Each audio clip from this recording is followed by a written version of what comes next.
Ce qu'il a oublié, c'est que Alger est très regardant sur cette question-là. C'est la question nationale. Et ces questions-là, dans tous les pays qui ont arraché leur indépendance et leur souveraineté par le biais d'une lutte acharnée, ça ne se négocie pas. Ça ne se négocie pas, mon cher Junior. Donc, tout ça, c'est terminé. Donc, ils n'ont plus réellement un quelconque moyen de pression sur Alger.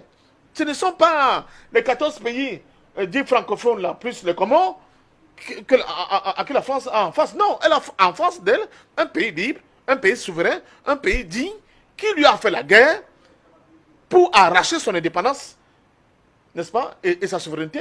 Que peut Paris? Rien du tout. Et puis, c'est dépassé complètement pour eux. Ils visent d'autres choses. Ils ont orienté aujourd'hui leur volonté de nouer des partenariats avec des partenaires variés à travers le monde, sans qu'ils soient là à attendre une quelconque injonction de Paris.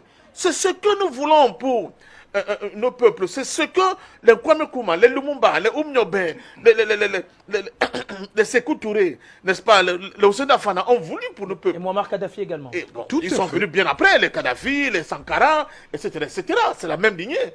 Ils ont voulu pour le peuple. Ça dit que nous aussi, nous sommes en capacité de parler à tous les acteurs, à tous les partenaires dans le monde entier, au même pied d'égalité, comme le font les Algériens aujourd'hui vis-à-vis de Paris.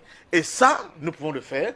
Tout dépend de nous. Tout dépend de la volonté, justement, tout à l'heure, Pasteur le disait, de nos instances fêtières, de saisir, en fait, le tenu par les cornes. Et c'est pour cela que nous apportons tout notre soutien actuellement